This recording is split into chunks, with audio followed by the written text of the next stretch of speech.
Hoy hablamos de Prohibido morir aquí, de Elizabeth Taylor. El libro comienza con la señora Palfrey entrando en el Hotel Claremont en Londres. Es un lugar en el que viven de continuo algunos jubilados junto a clientes que llegan de paso.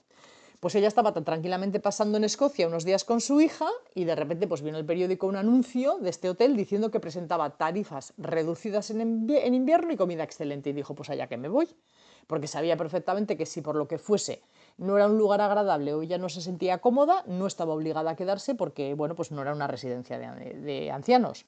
Ella ya era mayor, no sentía el vigor de antaño. De hecho, ya no le resultaba tan fácil mostrar firmeza como cuando era joven. Ella había vivido en Birmania junto con su marido en condiciones pues difíciles y peligrosas, y estaba pues bastante desconectada de su país de origen. O sea, no había tenido relaciones que había mantenido en el tiempo en Inglaterra, porque claro, estaba fuera. Entonces, la primera cena en el hotel se dedicó pues un poco a observar los huéspedes. Ese día solamente una señora, la señora Arbuthnot, que tenía artritis y movilidad reducida, la saludó para informarla de que estaban abandonando todos el salón en ese momento porque se iban a ver corriendo la telenovela. Entonces, los huéspedes permanentes eran tres viudas ya entraditas en años y un anciano, el señor Osmond, que detestaba la compañía femenina, y eso que no tenía otra, y que se dedicaba a dar una chapa a los camareros de tres pares de narices, siempre con historias verdes y absurdeces de señor mayor. De señor mayor verdecito. Luego también estaba la señora Burton, que bebía grandes cantidades de whisky y fumaba como un carretero, y además llevaba unas mechitas azules en el pelo. Recordemos que este libro se escribió en 1971 y nos está contando una historia que tiene lugar en los 60. Bueno, pues esta señora mayor llevaba mechitas azules en el pelo que renovaba cada semanita en su sesión de peluquería, y iba toda moderna. Y luego también estaba por último la señora Post, bueno, que ni pinchaba ni cortaba. Esta señora importa menos.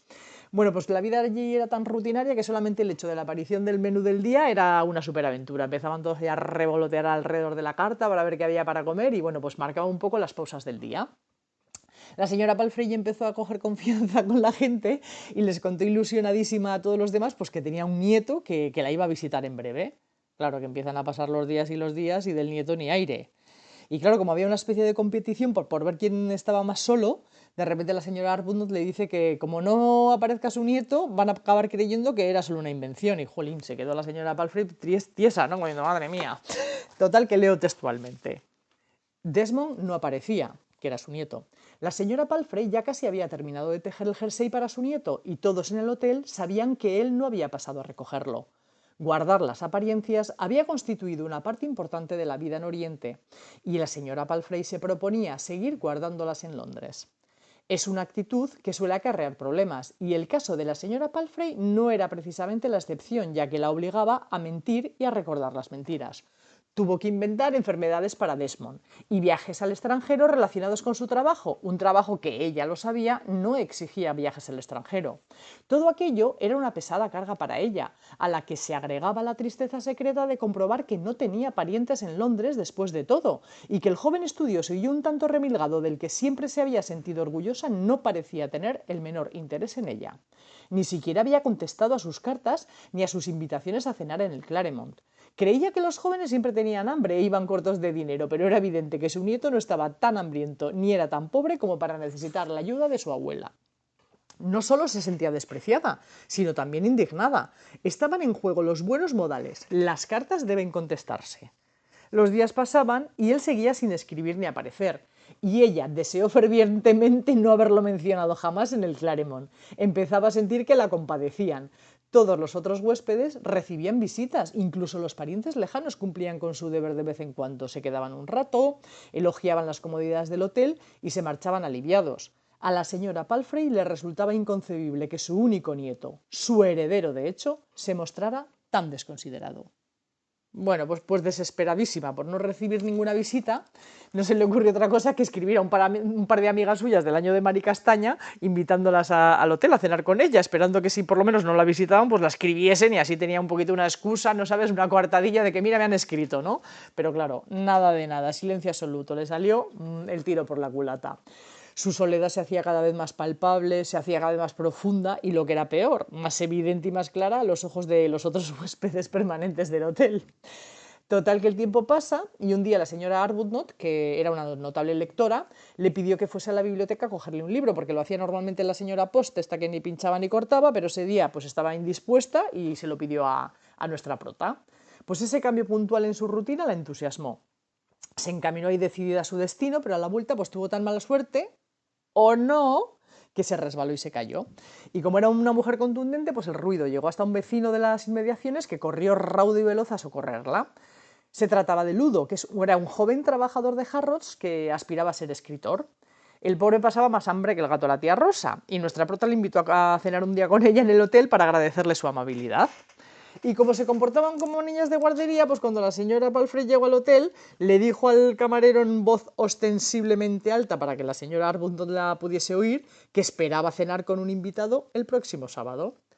Claro, la señora Arbuthnot se imaginó que era su nieto. Hombre, va a venir su nieto a cenar. La Palfrey se cayó y entonces, pues claro, se involucró de manera involuntaria en una mentira. Y como esa situación la ponía pues nerviosa, dijo, ay, pues voy a ir a Harrods a buscar a Ludo para explicarle la situación y pedirle que se haga pasar por mi nieto. Claro, y a Ludo le pareció la cosa divertidísima.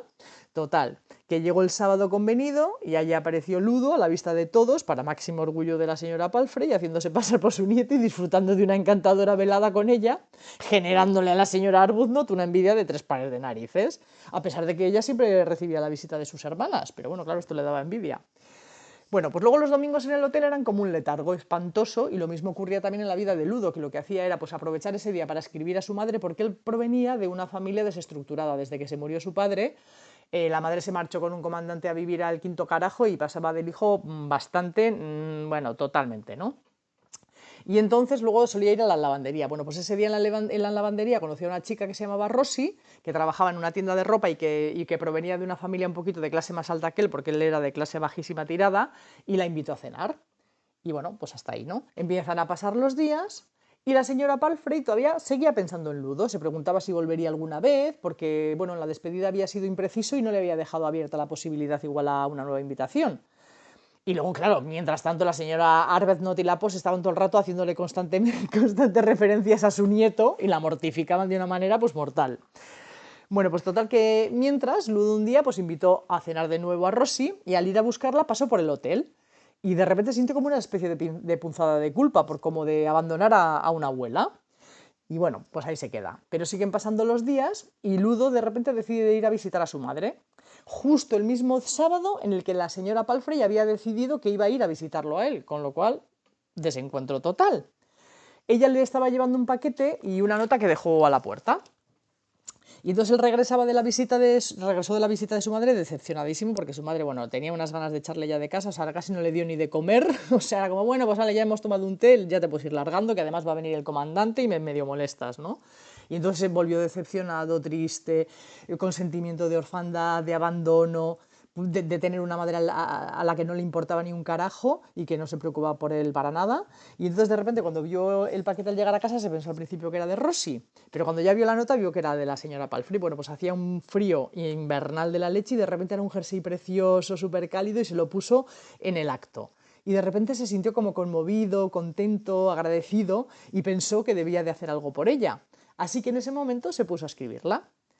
Y hasta aquí puedo leer, os lo dejo en la página 89 y ahora seguid vosotras. ¡Hasta la próxima!